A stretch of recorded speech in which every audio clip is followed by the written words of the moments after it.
தொல்லை தாங்கவே முடியலங்க குருஜி. என்னை பற்றி தப்பாகவே பேசிகிட்டு இருக்காங்க, என்னை பற்றி எதிர்த்தே பேசிகிட்டு இருக்காங்க, நான் ஒன்றுமே பண்ணுறதில்லை, ஏதாவது பரிகாரங்கள் சொல்லணும்னு கேட்டீங்கல்ல, அதற்கான பரிகாரம் நாளை ஆடி பஞ்சமி இரவு படுக்க போகிறதுக்கு முன்னாடி ஓம் வம் வராகியை நம இந்த மந்திரத்தை 51 முறை தஞ்சை பெரிய கோயிலுக்கு கூடிய வராகி அம்மாவை நினைச்சு சொல்லிட்டு 51 முறை எழுதிட்டு ஒரு பிரியாணி இலையை எடுத்து என்னை சுற்றி இருக்கக்கூடிய எல்லா துஷ்ட சக்திகளும் விலகணும்னு வேண்டிட்டு அந்த பிரியாணி இலையை பற்றி உங்கள் முகத்துக்கு முன்னாடி வலதுபுறமா 3 முறை இடதுபுறமா 3 முறை சுற்றி தூக்கி போடுங்க.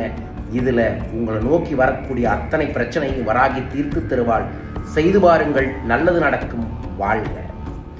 வரும் வெள்ளிக்கிழமை ஸ்ரீதாரணா பயிற்சி வகுப்புங்கிற ஒரு சிறப்பு அஷ்டாங்க யோகா பயிற்சி வகுப்பை ஈரோடு பவானியில் ஏற்பாடு பண்ணியிருக்கோம். நீங்களும் கலந்து கொள்ளலாம். தொடர்பு கொள்ளுங்கள்.